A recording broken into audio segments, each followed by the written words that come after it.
하늘의 말씀 봅니다. 신약 누가복음 22장 24절에서 34절, 신약 성경 누가복음 22장 24절로 34절 말씀입니다. 제가 읽습니다. 또 그들 사이에 그중 누가 크냐 하는 다툼이 난지라. 예수께서 이르시되 이방인의 임금들은 그들을 주관하며 그 집권자들은 은인이라 칭함을 받으나 너희는 그렇지 않을지니 너희 중에 큰 자는 젊은 자와 같고 다스리는 자는 섬기는 자와 같을지니라. 앉아서 먹는 자가 크냐 섬기는 자가 크냐? 앉아서 먹는 자가 아니냐? 그러나 나는 섬기는 자로 너희 중에 있노라. 너희는 나의 모든 시험 중에 항상 나와 함께한 자들인즉 내 아버지께서 나라를 내게 맡기신 것 같이 나도 너희에게 맡겨 너희로 내 나라에 있어 내 상에서 먹고 마시며 또는 보좌에 앉아 이스라엘 12지파를 다스리게 하려 하노라.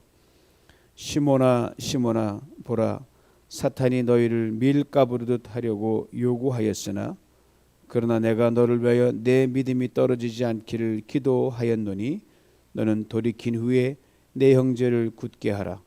그가 말하되 주여 내가 주와 함께 오게도 죽는 데에도 가기를 각오하였나이다. 이르시되 베드로야 내가 내게 말하노니 오늘 닭 울기 전에 내가 3번 나를 모른다고 부인하리라 하시니라. 아멘. 사람이 철이 든다는 것은 나이와 상관없는 것임을 우리는 종종 깨닫게 됩니다. 왜냐하면 경험이 쌓아가고 인생 연륜이 높아갈수록 철이 들어야 되는데 그렇지 못한 부분들이 사람들에게 발견되기 때문입니다. 그래서 나이가 들면 거꾸로 어린아이가 된다고 하는 말 일리가 있는 말입니다. 사랑장애라고 불리는 고린도전서 13장 11절에서 바울은 이렇게 말합니다. 내가 어렸을 때는 말하는 것이 어린아이와 같고 깨닫는 것이 어린아이와 같고 생각하는 것이 어린아이와 같다가 장성한 사람이 되어서는 어린아이의 일을 버렸노라. 말하는 것이 어린아이와 같다. 아이들은 자기 말만 합니다. 남의 말을 잘 안 듣습니다. 요구사항이 많기 때문이죠. 생각도 그렇습니다. 마음결이 언제나 자기 쪽으로만 나 있습니다. 깨닫는 것도 마찬가지입니다. 자기 중심적이기 때문에 내게 유익이냐 아니냐 이걸로만 판단을 합니다. 그러면 어린아이는 미성숙합니다.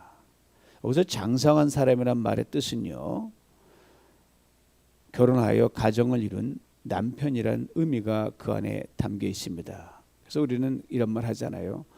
남자가 적어도 장가를 가야 철이 든다 이런 말 합니다.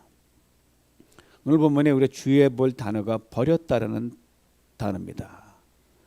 아주 강력한 의미를 지니고 있는데 무력화시키다, 끝장내다, 완전 폐지시킨다는 말입니다.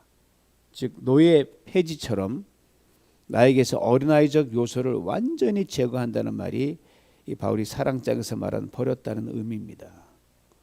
즉 유아 폐지 선언, 나 더 이상 유치하게 굴지 않는다, 그렇게 선언한다는 말입니다. 왜요? 바로 거기서부터 사랑이 나오고 소망이 나오고 믿음이 힘을 받기 때문이다. 그렇지 않으면 사단이 끊임없이 우리의 유아기적 유치함을 파고들어서 우리를 괴롭히기 때문입니다. 인간은 연약하기 때문에 유치하고 어린애 같은 실수를 하면 나이가 들어도 그것이 반복될 수가 있습니다. 그래서 장성한 어른이 되면 결정적인 순간에 할 말과 하지 말아야 될 말을 구분할 줄 알아야 된다는데 그렇지 못할 때가 많이 있어요. 품어야 할 생각과 품지 말아야 할 생각이 확연하게 갈라져야 되는데 그렇지 못할 때가 있습니다. 근데 여기서 흔들거리면 나도 그렇고 상대방도 우리 모두에게 결코 유익하지 않은 결과를 초래하게 됩니다. 오늘 본문의 말씀은 예수님이 십자가를 지시기 얼마 전에 제자들과 함께 길을 가시다가 제자들에게 몸을 돌려서 하신 말씀이 바로 오늘 본문입니다. 31절 말씀 보면 시몬아 시몬아 보라, 사탄이 너희를 밀가부르듯 하려고 요구하였다. 2인칭 복수 너희들을 사용하셨어요. 그러니까 제자들 전체를 두고 하신 말씀입니다. 그런데 유독 베드로의 이름만 꼭 집어서 구체적으로 거명하셨어요. 시몬아 시몬아. 그것도 한 번도 아닌 거듭 그렇게 말씀하셨습니다. 그만큼 주님이 경각심을 불러일으키기 위해서 그런 말씀을 하신 겁니다. 예수님 왜 이런 말씀을 하셨을까? 이걸 이해하기 쉽게 해서 이 상황이 어떤 것인지를 알아야 됩니다. 오늘 본문 말씀하시기 직전에 실로 엄청난 일이 있었거든요. 예수님 십자가 지시기 전날 밤 제자들과 함께 마지막 저녁을 드시고 내가 이제 곧 십자가 달려 죽는다. 그리고 너희들 중 하나가 나를 팔 것이다. 그런 엄중한 시간과 말씀이 있었거든요. 그리고 겟세마네 동산에서 기도하시고 제자들과 함께 길을 나섰습니다. 그러니까 밤이 꽤 깊은 시간에 아마 산행을 하신 것이 아닌가. 근데 길을 가던 제자들이 결국 일을 저지르고 맙니다. 자기들끼리 다툼이 일어났는데 그 다툼의 원인이 너무 천박하고 너무 유치한 거예요. 우리 살다 보면 아무것도 아닌 일로 싸울 때가 있잖아요. 그것도 때와 장소를 가려서 해야 되는데 이거는 때와 장소를 구분 못하고 정신없이 그런 싸움을 할 때가 있어요. 아주 밤 깊은 시간에 예수님과 함께 길을 걸어 기도하러 가는 그런 중간에 또 예수님이 이미 십자가에 달려 죽는다. 너희들 중 누가 하나를 판다. 그럼 심각하게 생각해야 될 거 아니에요? 요즘 말은 비상상태고 이건 예사로운 일이 아니란 말입니다. 결코 다툼이 있어서도 안 되고 싸워서도 안 되는 그런 상황인데 쟤들이 다툰 겁니다. 적당히 다툰 게 아니라요. 심히 다투었습니다. 누가 더 크냐? 누가 더 작으냐? 이 일로 다툰 거예요.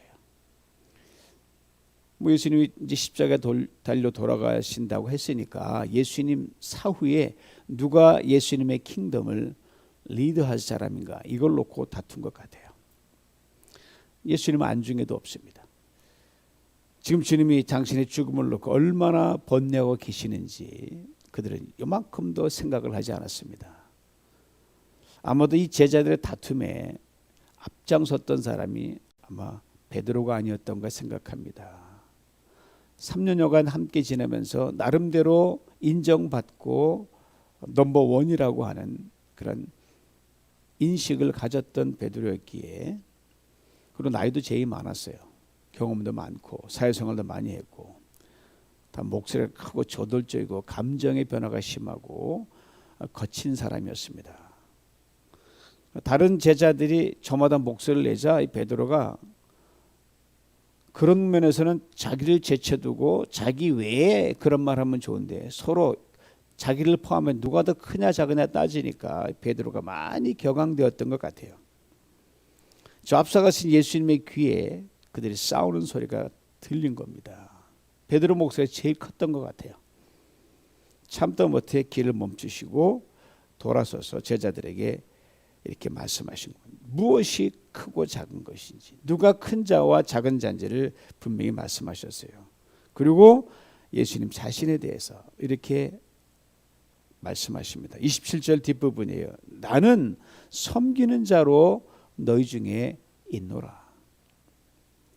그러니까 하늘나라에서는 섬기는 자가 큰 자니까 제발 누가 크냐 작으냐 싸우지 마라. 그다음 밑에 들어가 섬기면 그게 큰 자가 될 것이다. 이 말씀하신 거예요.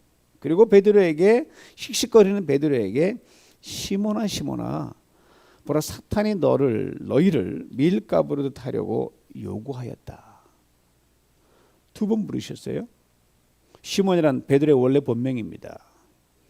의미는 듣는다, 광야, 사막, 거친다 이런 말인데 주님께서 이 베드로의 이 이름을 반석이란 베드로라는 이름을 바꿔주셨습니다. 그러니까 광야 같은 세상에서 수많은 현상이 일어나고 소리가 들리는데 귀가 얇은 베드로 너 이런저런 소리에 귀를 기울여다가 흔들리지 말라. 든든한 바위가 되라. 이렇게 지어주신 이름이에요. 근데 그날 밤 요즘 말하면 산산기로도 그 심각하게 가는데 크게 싸우고 있으니 너무너무 딱한 거예요. 저는 이 대목을 대할 때마다 한편으로는 위로를 받을 때가 있어요. 이런 베드로를 부르신 예수님께서 여러분과 저를 동일하게 부르신다는 거죠. 또 다른 한편으로는 저를 돌아보는 반면교사가 될 수 있어요. 3년 동안 예수님과 함께 먹고 함께 생활했던 이 베드로가, 이 수제자인 베드로가 이렇게 유치한 수준으로까지 전락하는 걸 보면 우리가 잘 믿는다, 뭐 목사다, 뭐 내가 중직이다, 평생 신앙생활 했다라고 하는 게 어떤 때는 자랑거리가 못 된다는 거예요. 우리도 그런 유치한 모습이 나올 때가 있거든요. 두 번씩이나 베드로의 이름을 다급하게 부르신 주님께서 이렇게 말씀하십니다. 사탄이 밀가부로도 탄다. 이 밀가부로 탄단 말은 여러분 키 아시죠? 이 나무로 된 다른 키에 놓고 밀을 키질하는데 이 까부른다는 건 알곡과 그 껍질을 분리하는 작업입니다. 어렸을 때 어머니가 이걸 키질하는 걸 많이 봤어요. 바람이 좀 불면 높은데 쫙 올려가지고 그는 무거운 건 떨어지고 가벼운 건 바람에 샥싹 날아갑니다. 부실하거나 껍데기만 있는 것들은 날려갑니다. 실한 것만 남게 되어 있습니다. 그래서 키질해서 밀껍데기와 부실한 부마리를 걸러내고 좋은 밀을 골라냅니다. 그렇듯이 사탄이 베드로를 키질하려고 한다는 거예요. 표현이 아주 재미있죠. 사람은 밀처럼 키질해서, 그것도 사탄이, 이걸 해석하면 이런 말이 돼요. 사탄의 베드로를 이런저런 유혹의 키에 담아 마구 흔드는 거예요. 그래서 예수님의 제자로서 기능을 못하도록 마구 뒤흔든다는 말입니다. 믿음으로 행하지 않고 의심을 품게 만듭니다. 원망과 불평을 하게 만듭니다. 선이 아닌 악으로 치우치게 만듭니다. 열심이 아닌 나태와 게으름을 피우게 하고요. 사랑으로 섬기고 헌신하는 게 아니라 시기하고 질투하여 남의 머리가 되려고 합니다. 그리고 섬김을 받으려고 합니다. 하나님과 주님께 영광과 기쁨이 되는 삶이 아니라 오히려 욕을 돌리고 사람들의 거치는 돌이 되게 합니다. 철없는 말, 유치한 말, 자기 중심적인 미성숙한 이기적인 그런 애처럼 경박하고 존재감 낮은 자로 행동하게 만듭니다. 그러니까 사단이 베드로를 키질한다는 것은 그 육체나 몸이 아니라 그의 마음을 다 뒤흔들어 놓은, 정신 못 차리게 한다는 거예요. 그래서 생각이 병들게 하고 마음도 병들게 하고 영혼을 피곤하게 만듭니다. 그리고 어찌하든지 주님께 집중하지 못하게 하는 거 보세요. 뭐 지금 십자가를 지고 가시는 주님 앞에 집중해야 되는데 전혀 관심이 없는 거 아니에요? 밀가부로도 사탄이 호되게 베드로를 키질하고 있습니다. 목정을 높이고 삿대질하고 핏대를 높이고 뭐 욕을 했는지 안 했는지 모르겠어요. 멱살을 잡았는지 충분히 잡았을 가능성이 많아요. 이게 어디 베드로에게만 나타나는 현상입니까? 당시 함께 있었던 제자들도 보였고 보일 수 있는 그 천박한 모습이었습니다. 그래서 너희들이라고 하면서 딱히 목소리 큰 베드로만 주님이 포인트아웃 하셨어요. 그리고 연약한 인간이 주님께 초점을 맞추지 못한 채 사탄은 언제든지 그런 유치하고 덕스럽지 못하고 적나라한 저급한 인간의 욕망과 이기심이 삶 속에서 부끄럽게 모습을 드러낼 수 있도록 막 키질을 해댑니다. 살면서 사람들이 이런 말을 하는 소리를 들은 적이 있죠. 어쩌면 그 사람이 그럴 수가 있어. 참 실망이야. 정말 뜻밖이네. 남을 향하 이런 말을 할 때가 있잖아요. 그리고 또 자신에 대해서 이런 말을 할 때가 있어요. 아, 내가 왜 그런 말을 했지? 내가 어떻게 그런 행동을 한 거야? 나에 대한 실망이야. 그 사람과 내가 바로 여러분과 저 자신일 수가 있다는 말입니다. 그 사람과 내가 바로 누구냐? 해상 사람이 아니라 하나님을 믿는다, 예수를 사랑한다, 따른다는 그리스도인일 때가 있다는 거예요. 사탄이 밀가부로도 키질을 할 때 여러분, 그 대상이 어떤 특정한 상대만 골라서 하지 않습니다. 모든 경우에 모든 상황이 다 사람이 다 키질의 대상이 되는 거예요. 이것을 잊지 말아야 됩니다. 그러므로 성경은 여러 곳에서 다음과 같이 우리에게 말씀합니다. 선줄로 생각하는 자는 넘어질까 조심하라. 근신하라 깨어라. 너희 대적 마귀가 우는 사자처럼 삼킬 자를 찾는다. 마귀로 틈을 타지 못하게 하라. 형제들아 너희가 자유를 위하여 부르심을 받았으니 그러나 그 자유로 육체의 기회를 삼지 말고 오직 사랑으로 종로로 타라. 그렇다면 우리는 이제 어떻게 해야 됩니까? 사탄이 호시탐탐 우리를 기절하려고 막 이렇게 보고 있는데, 자, 주님이 이걸 이렇게 효과적으로 표현하셔. 사탄이 너희를 요구한다 그랬어요. 아주 재미있고 의미심장한 말이, 쉽게 말씀드리면 사탄이 주님께 이렇게 말한다는 거예요. 예수님, 제가 아무하게 좀 가지고 좀 놀겠습니다. 지금 밀값으로도 퀴즈를 좀 할 텐데 좀 허락을 구합니다. 이 말이에요. 요구한다는 말은 청구서를 보낸다는 말이에요. 여러분, 어떤 일하는 사람이 남의 집에 일을 했을 경우에 자기 레이버 차지에다가 그 다음에 파트 썼던 그떤 물건 사서 하던 그 비용을 청구할 거 아니에요? 그럼 지불에 대한 명세서가 있단 말입니다. 사탄이 여러분과 저를 대상으로 주님께 이 청구서를 보낸다는 말이 요구한다는 거예요. 무슨 청구서예요? 우리의 허점과 허술한 틈, 그리고 넘어뜨릴 수 있는 구실을 쫙 적어놓은 명세서예요. 이래가지고 이 사람이 제대로 신앙생활 하겠습니까? 거의 모든 우리의 직분 다 적어놓고 다 아니까요. 그러니까 자신이 우리를 대상으로 벌일 모종의 썸띵에 대해서 앞으로 이렇게 하겠다는 인보이스예요. 그리고 나중에 변론을 다툴 때도 무슨 말씀이 얘가 이런 친구였는데라고 고소와 고발장을 딱 적어놓은 거예요. 아주 집요합니다. 여러분과 저에 대한 완벽한 분석 자료를 사탄은 가지고 있습니다. 여러분, 치부책을 다 가지고 있어요. 이게 사탄의 치밀함입니다. 빈틈없습니다. 이런 친구들 어떻게 당할 수 있습니까? 우리 힘과 지혜로는 결코 당할 자간이 없기에 주님께 이렇게 말씀하신 거예요. 오늘 보면 22장 32절이에요.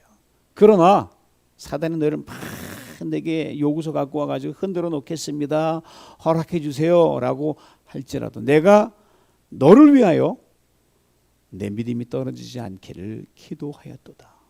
기도하셨고 지금도 기도하시고, 사탄이 너를 요구한다, 내가 너를 위해 기도한다. 주님의 이 말씀 속에 우리에게 힘과 용기가 위로가 되는 두 개의 약속이 들어있다는 것, 이것을 꼭 기억할 수 있기를 원합니다. 첫 번째 약속입니다. 사탄이 내미는 요구의 결재권이 주님에게 있다는 약속입니다. 그러니까 사탄이 자기 마음대로 우리를 키질할 수 없다는 사실이에요. 반드시 주님의 결재가 떨어져야만 가능합니다. 성경의 욥의 경우를 보세요. 욥기 1장에 보면 사단이 빙빙 다니다가 오늘 하나님께 와서 제가 욥을 한번 키질해서 한번 시험해 보려고 하는데 괜찮겠습니까? 라고 하나님의 허락을 얻잖아요. 그래서 하나님께서 허락하셔서 다 우리 이해할 수 없지만 욥을 막 키질하게 만들어 놓습니다. 한 가지 분명한 거는 그렇게 키질해도 욥이 하나님을 떠나지 않겠다는 하나님 믿으셨다는 거예요. 둘째로요, 주님이 철저하게 우리의 중보자가 되신다는 약속입니다. 아시는데 우리가 남을 위해 중보기도 할 때가 있지 않습니까?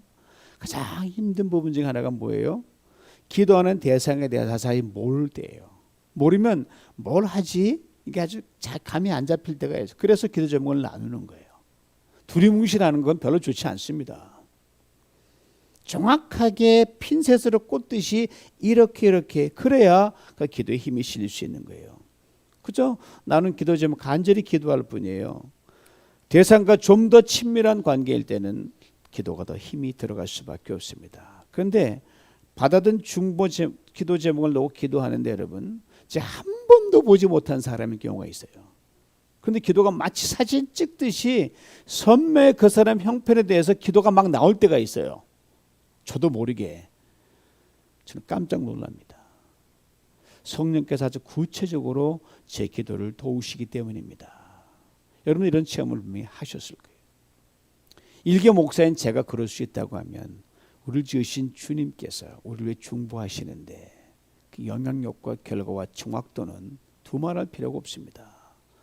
로마서 8장 26 이런 귀한 말씀이 있어요. 이와 같이 성령도 우리 연약함을 도우시나니 우리가 마땅히 기도할 바가 무언지 알 수 없을 때 성령이 말할 수 없는 탄식으로 우리를 위하여 친히 간구하신다.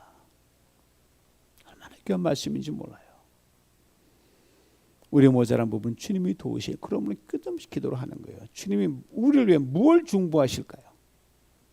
여러분과 제 믿음이 떨어지지 않도록 기도하십니다.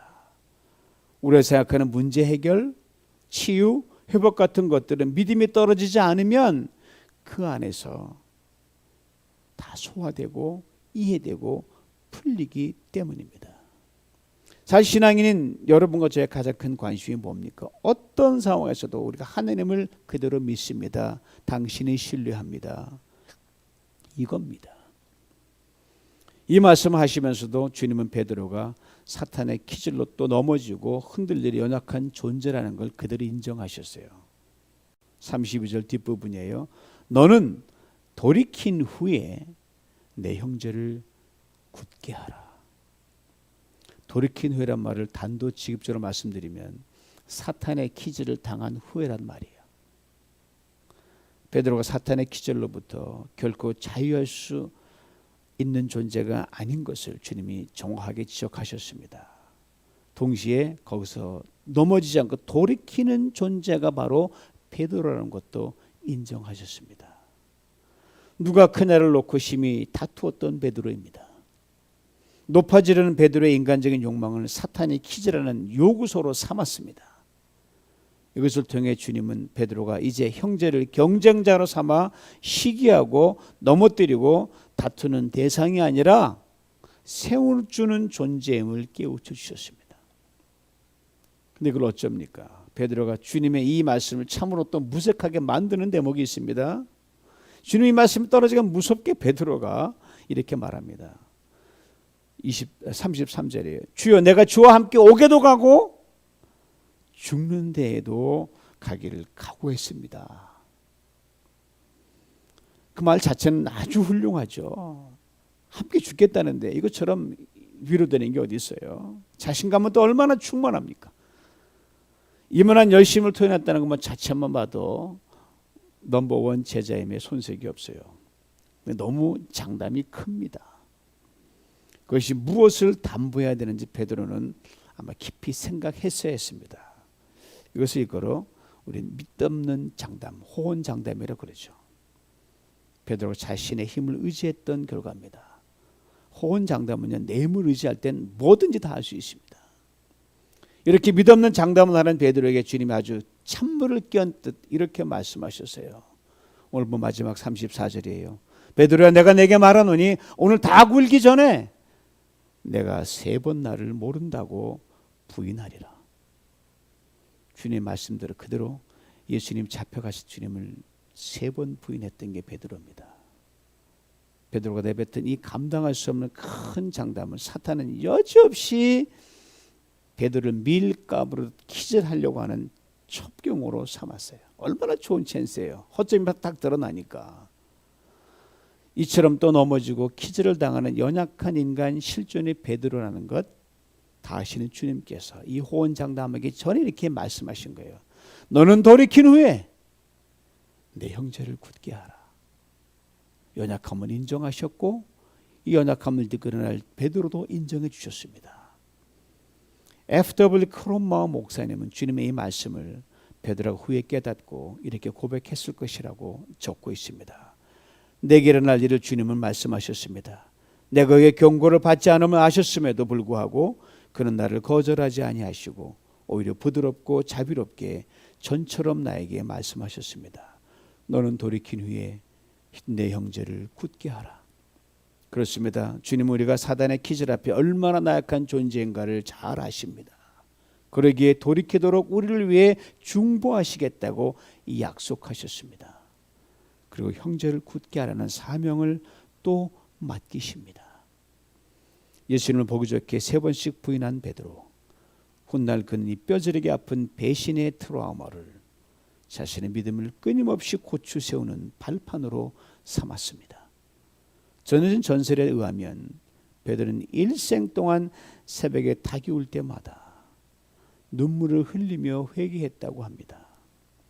주님, 내가 저 닭이 울기 전에 주님을 모른다고 저주한 죄인입니다. 사탄이 베드로를 흔들게 내밀었던 이 배반과 부인이란 요구서, 베드로는 요구서에 2번 당하지 않았습니다. 사탄의 요구가 지니는 기능은 2가지입니다. 순기능과 역기능이 그것인데, 역기능은 사탄의 존재 목적이거든요. 주님이 사탄의 존재 목적에 대해서 도둑의 비유를 이렇게 말씀하신 적이 있어요. 도적이 오는 것은 도둑질하고 죽이고 멸망시키는 것뿐이다. 사탄의 요구의 역기능 우리가 신경 쓸 게 왜 그놈이 늘 하는 짓이 그러니까 우리는 사탄의 요구서의 순기능만 살피면 됩니다. 우리에게 이득이 되는 기능이에요. 사탄이 우리의 연약함과 허점, 빈틈을 기가 막히게 파고들어서 우리를 흔들기 위해 주님께 요구할지라도 우리를 위해 중보하시는 주님만 바라보는 디딤돌로 삼는 겁니다. 나를 더 강하게 세우고 형제를 세우는 첩경으로 삼는 겁니다. 그러므로 사탄의 요구에 우리는 기죽을 필요가 없습니다. 당연히 요구하고 우리 뒤흔들어 놓죠. 네가 무슨 우리 연약할 때 막 내 자체도 한심한 존재일 정도로 나를 막 정죄식을 불어넣거든요. 그러나 당당하게 강력한 믿음의 스핀을 걸어서 역공을 할 수 있기를 원합니다. 그럴 때 말씀에 약속하신 사탄이 한 길로 왔다가 7길로 도망가는 통쾌한 승리가 우리에게 주어지게 될 것입니다. 혹 베드로처럼 결정적인 지난날의 뼈아픈 실수와 잘못이 우리 모두에겐 많이 있습니다. 사탄이 그 과거까지도 들춰내서 우리를 치질하고 요구할 때가 많아요. 그럴 때 이렇게 말씀하십니다. 너 사람 잘못 봤다. 나 옛날에 내가 아니다 라고 당당히 선포하면서 강력한 믿음의 스핀을 걸어 평생 믿음의 진보를 이루는 발판으로 삼으실 수 있기를 원합니다. 잊지 마시기 바랍니다. 사탄이 아무리 우리를 밀가부르기 위해서 우리의 약점과 허물을 잡고 늘어져도 사탄의 요구의 결정권자는 우리 주님이시라는 사실을, 이 주님께서 오늘 이 아침에 여러분의 기도를 도우십니다. 이 주님께서 여러분의 다시 사명을 맡기십니다.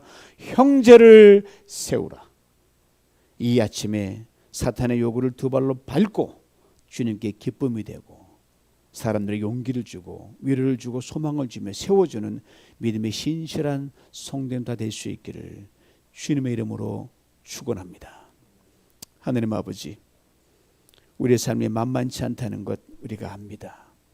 더구나 영적인 신앙의 세계에서는 더욱 그러함을 압니다.